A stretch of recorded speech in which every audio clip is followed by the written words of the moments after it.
We are going to be talking about the walls that came down at Jericho. And prior to that, if we get to that, I hope we get to that,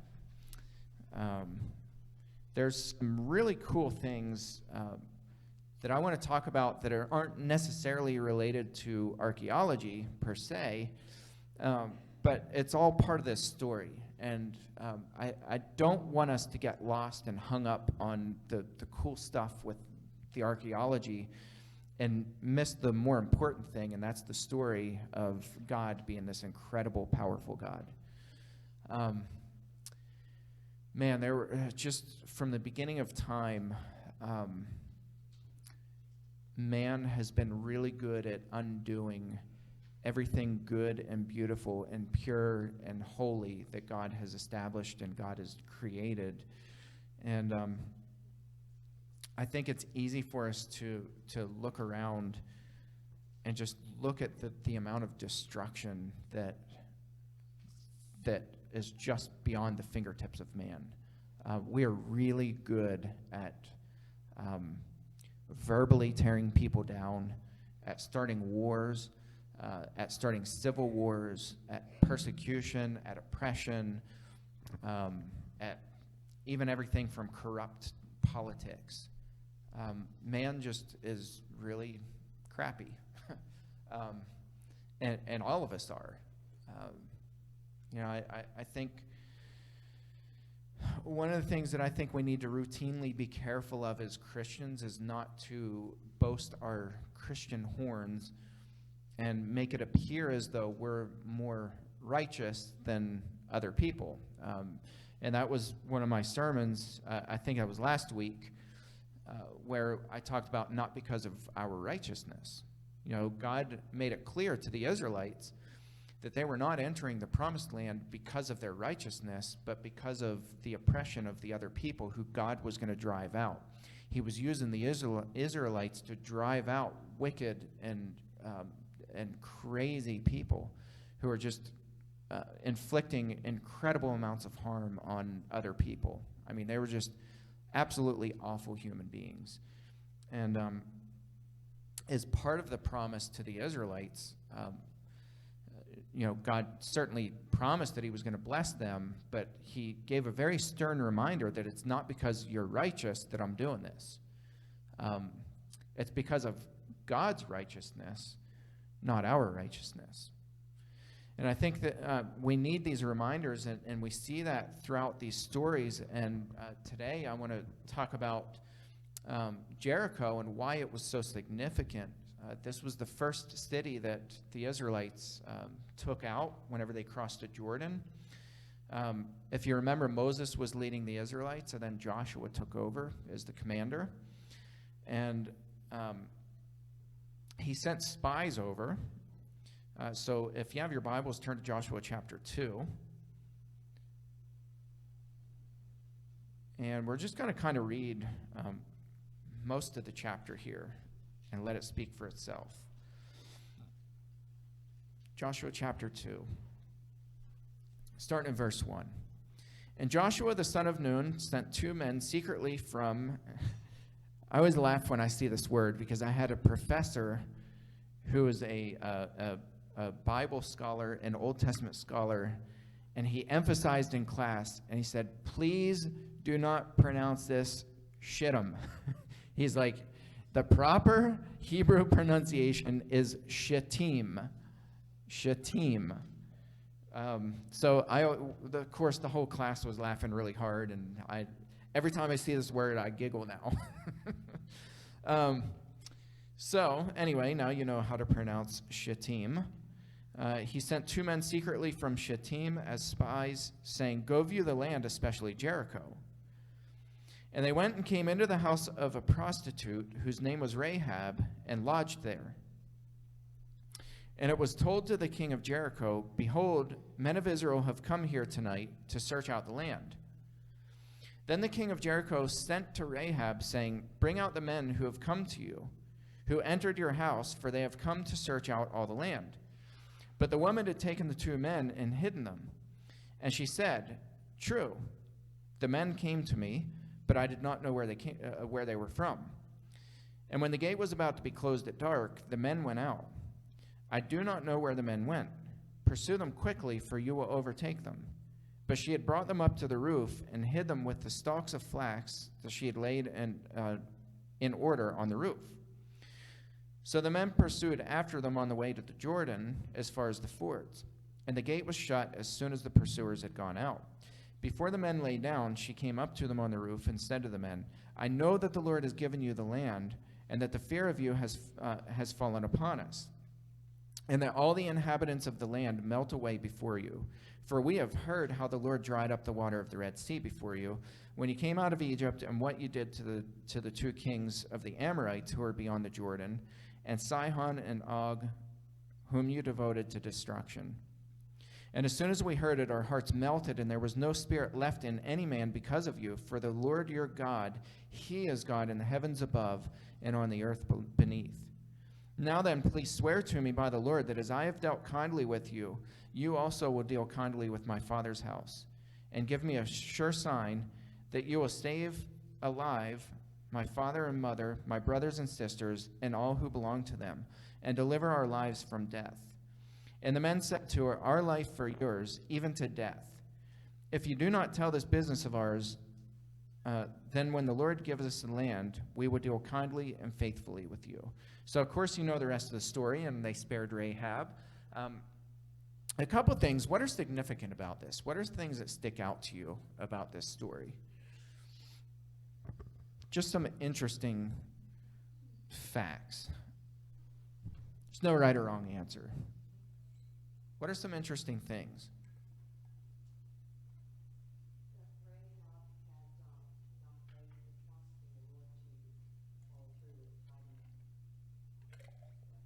Why is that significant specifically? That Rahab has trust in the Lord.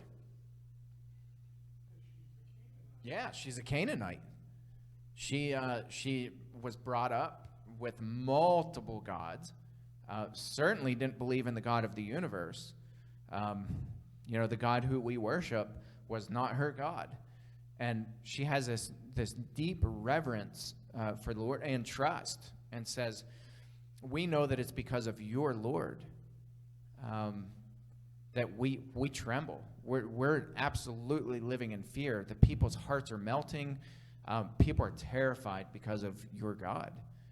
That's incredibly significant because she's certainly not a Hebrew. She's a Canaanite woman. What else? They knew about the drying up of the Red Sea. Yeah. So they've known for a while the Israelites were coming. That's right. And they have not seen the sea dried up like that ever before. Yeah, and something else that's significant to me is not only have they heard about the Red Sea drying up,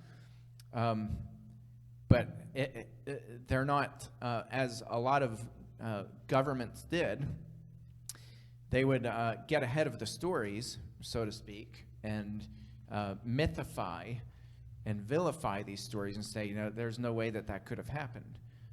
They didn't do that. This was being presented as, we know that this happened, and we're terrified. And yeah, we know that eventually these people are coming.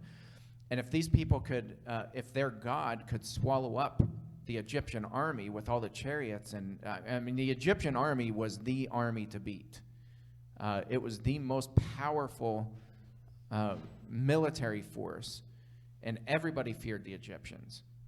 And so the fact that this happened, and they were talking about it, and they knew that it happened, these people were scared. What else? I think that it shows how God uses others to fulfill his plan. Yeah. God uses others to fulfill his plan.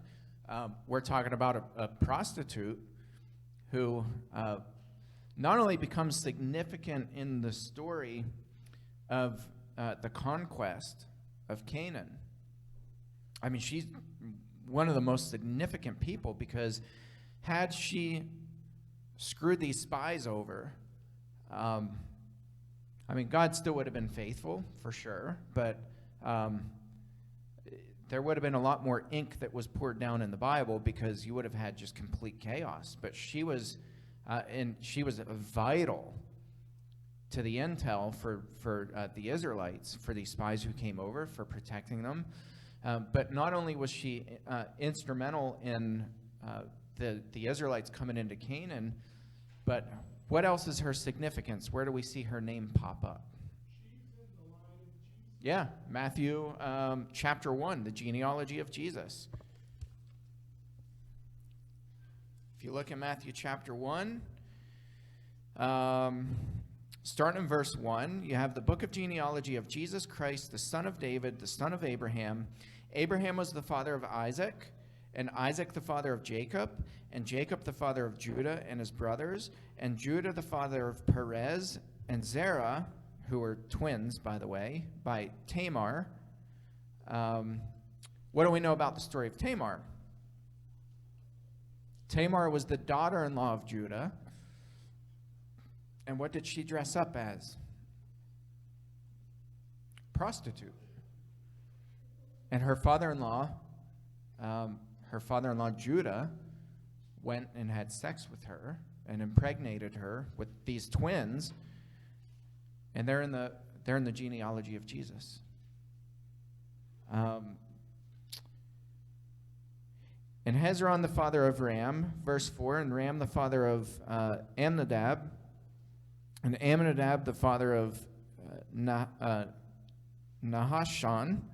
and Nahashon the father of Salmon, Salmon the father of Boaz by Rahab, and Boaz the father of Obed by Ruth, and Obed the father of Jesse, and Jesse the father of David the king.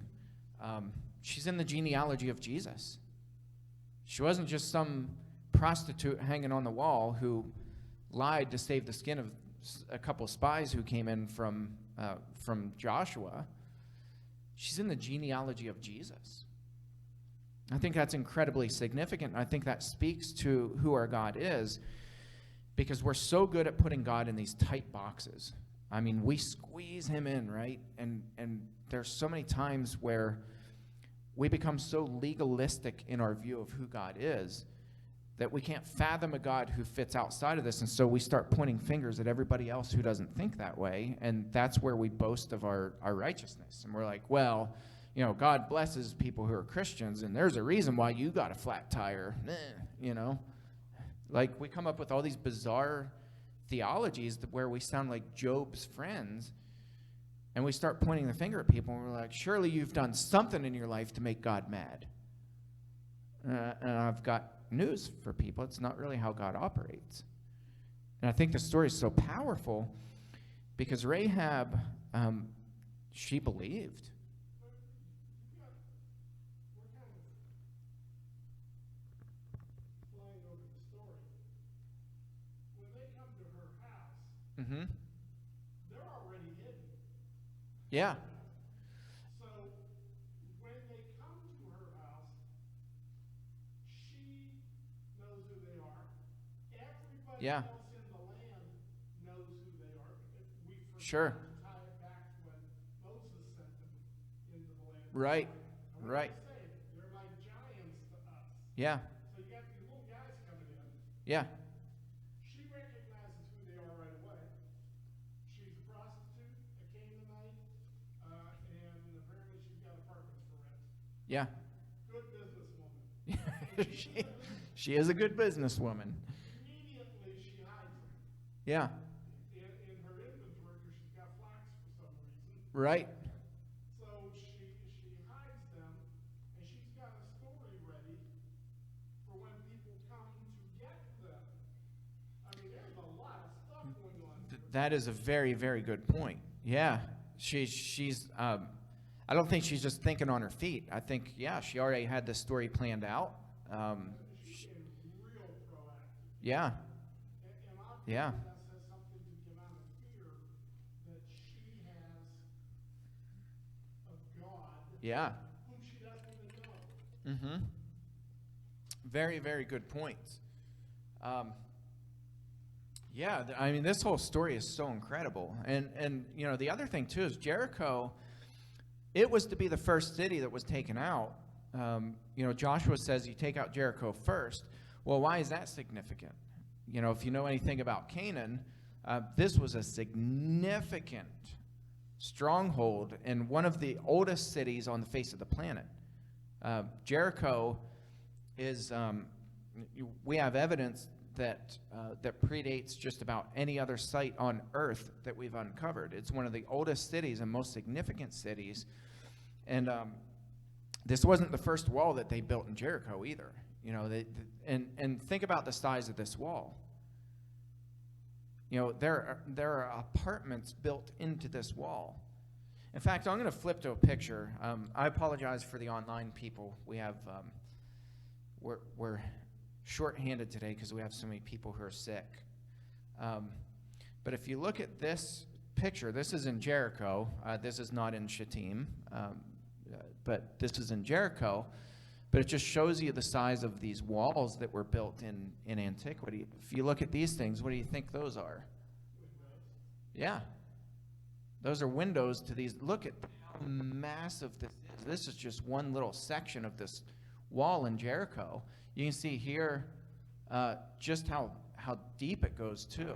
If you look from here, that's the corner, presumably a corner, out to the edge here. I mean, and this is an aerial view. I would say that's probably, anyhow, the size of this room from me back to where Bob is sitting. This is a massive, thick, tall wall. So again, you know, this is significant that Joshua would say the first wall that you're going to tear down, you're going to come into Jericho, and you're going to march around the wall, and it's going to fall down. And I think some of the people were like, we're going to what now? Right? Because the spies came back, and they would have reported, we were inside of this wall, guys. This thing is in Shittim. And that's probably, my guess is, small compared to Jericho. And they're coming back and saying that this is a massive wall. This wall is impenetrable. Yeah, keeping in mind back then, siegecraft wasn't what we think of siege Yeah. from the Middle Ages. Right. They didn't have that back then, and that's why sieges often lasted 10+ years. Sure. Well, the other thing, too, is we're just, at the time of the conquest, we're just getting into the beginning of the Iron Age. So, you know, the reinforced steel and, you know, all this stuff that was commonplace eventually was not commonplace when the Israelites crossed the Jordan. And so, yeah, I mean, these massive walls were, I mean, there's a reason why they built them so big and so strong and so thick and had people living in them. And it wasn't just prostitutes living in these walls. You'd have soldiers, you'd have guards, you'd have watchmen, you'd have all kinds of people of different trades living inside of these walls who are constantly keeping watch. And how fascinating that, I mean, I don't know if that's ground level down there, or if it goes even further down, but I mean, you're talking probably hundreds of feet up off the ground where these apartments are. How's anybody going to get to them? You can't scale the wall. And you don't have ladders that are going to reach that high. That's right. So, I mean, this is an incredible, incredible wall that we're talking about. This is not a little tiny, puny, you know, when we think about walls, like I think some of us might think about something like what's down at Fort Ligonier. You know, you go down, and that's a cool stronghold down there, but that's a puny little wall. I mean, it did the job, but that's not this. And I think this is incredible that the people who are both inside of this wall and on the other side of this massive wall, and it says in Joshua, they shut themselves inside of the city, which is incredibly common. When you have people come and you close yourself inside of the city, and then your soldiers go, and you know, and they're fighting from on top of the wall, and you have some who go out. You notice how they shut the gate when they thought they were chasing the spies. these soldiers go out, and what do? They shut the wall. They're making sure that nobody in, nobody out inside of the city. Why were they so scared? Well, now, in all fairness, the gates are always shut at night in those times True. because you never knew when an invading or a marauding army would come. Yeah, but Joshua makes it a point to say that as soon as these soldiers went out, they shut the wall, they shut the gate.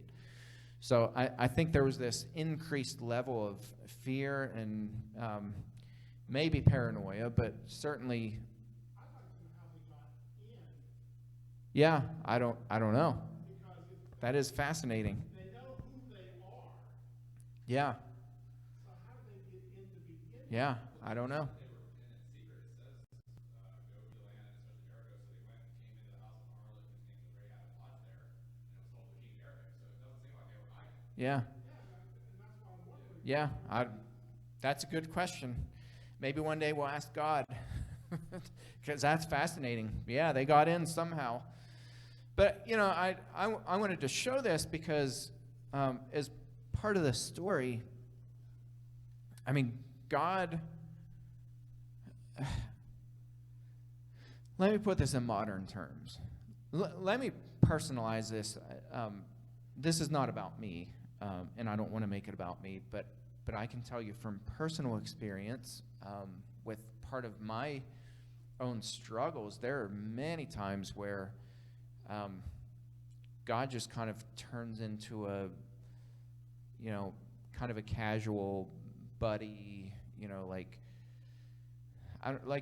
you're going through life and you get complacent. And I think we routinely need to be snapped back from that and realize just how big and how powerful and how mighty and how wonderful and magnificent and holy God is. Because it's stories like this where you see, and I don't know that this was the wall in Jericho that was there at the time of the Israelites. That there's a major issue with dating because there were so many walls built in Jericho. You're talking a city that is thousands and thousands and thousands of years old that's been occupied almost since the beginning of time. So there are multiple walls and multiple layers within Jericho that they're trying to date.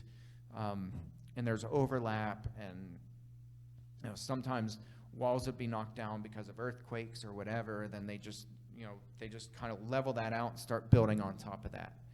So you have, it is probably nearly impossible to tell if this was actually the wall that was standing at the time of the Israelites. But it certainly would have been a wall like it.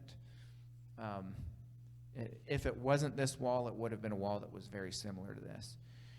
And for God to be able to take that down, and we have, very clear evidence that that this wall as well as others were just toppled down like they were nothing. And you're talking, massive structures that no human army can come in and decimate the way that they were decimated. This is sheer, fast, quick, harsh, instant, complete destruction. I even look at earthquakes because those are some of the theories, and I look at earthquake damage from 7.0 earthquakes, and and they do significant damage, horrific damage. But in modern times where we have buildings that are made of sticks, I've not seen the level of destruction that you find in Jericho. So I'd be shocked if we could chalk this up to they just had really strong earthquakes and that took these walls out. I think this was a massive, massive force, and if we believe the Bible and if we believe in the God of the Bible, then the story perfectly fits with what we're finding in these archaeological digs. Is that God is a strong, powerful God, and He will always remind His people that using kind of these symbolic actions. And I don't think this was just about God flexing his muscles and coming in and wiping them out and giving Joshua this, this instant victory in the first city that he came into. I think it's about God constantly demonstrating and visualizing for us that he's going to crush evil and he's going to drive those people out. And that he's strong enough to do it, and that he's holy enough to do it, he's righteous enough to do it, and this all fits perfectly with God's foundation of righteousness and justice. God's foundation is righteousness and justice, and steadfast love goes ever before him. God is consistent in wiping out evil, and I think that should be a message to the church of today, which doesn't just closely align with Jesus, it's who Jesus was.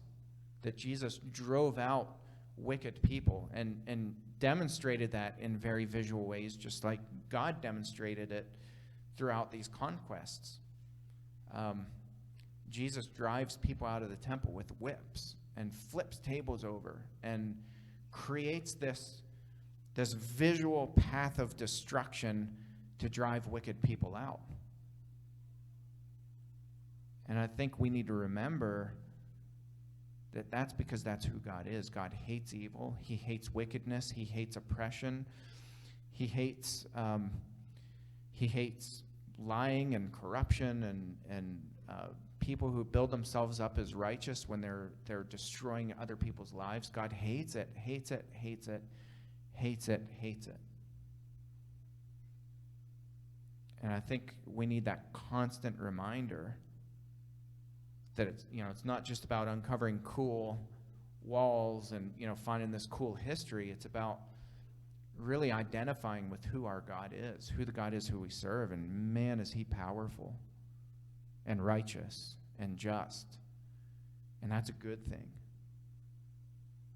We look around, and I look at where so many Christians are spending their time, money, and resources. And a lot of it's on building themselves up. I don't know if you guys saw this, but the Attorney General in New York just publicly called down this evangelist who's selling like the snake oil coronavirus cure. Did you guys see that? That's what we've come to in a lot of Christian circles. God hates it. He hates when the church succumbs to that kind of garbage, where we make it about us and we mock the righteousness and the holiness and the justice of God. So for me, this is, when I was looking at these pictures online, I was like, man, this is such a vivid visual description of who God is. That God comes in and he rescues the righteous, even prostitutes. God rescues people who put their faith and hope and trust in him. And he drives out the wicked. And I daydream of what it would be like if the church looked like this. If the church put our absolute trust and dependence and faith in God and stood up for the righteous and the vulnerable. It's just such a powerful image. To me, this image is so powerful. And it's so exciting and it's so promising. We're out of time. But yeah, that's the God we serve, and again, the rocks cry out. They cry out and they tell a story, and we're going to keep letting the rocks tell the story of God. All right, we're out of time, and we'll pick up in a little bit. Thanks, guys.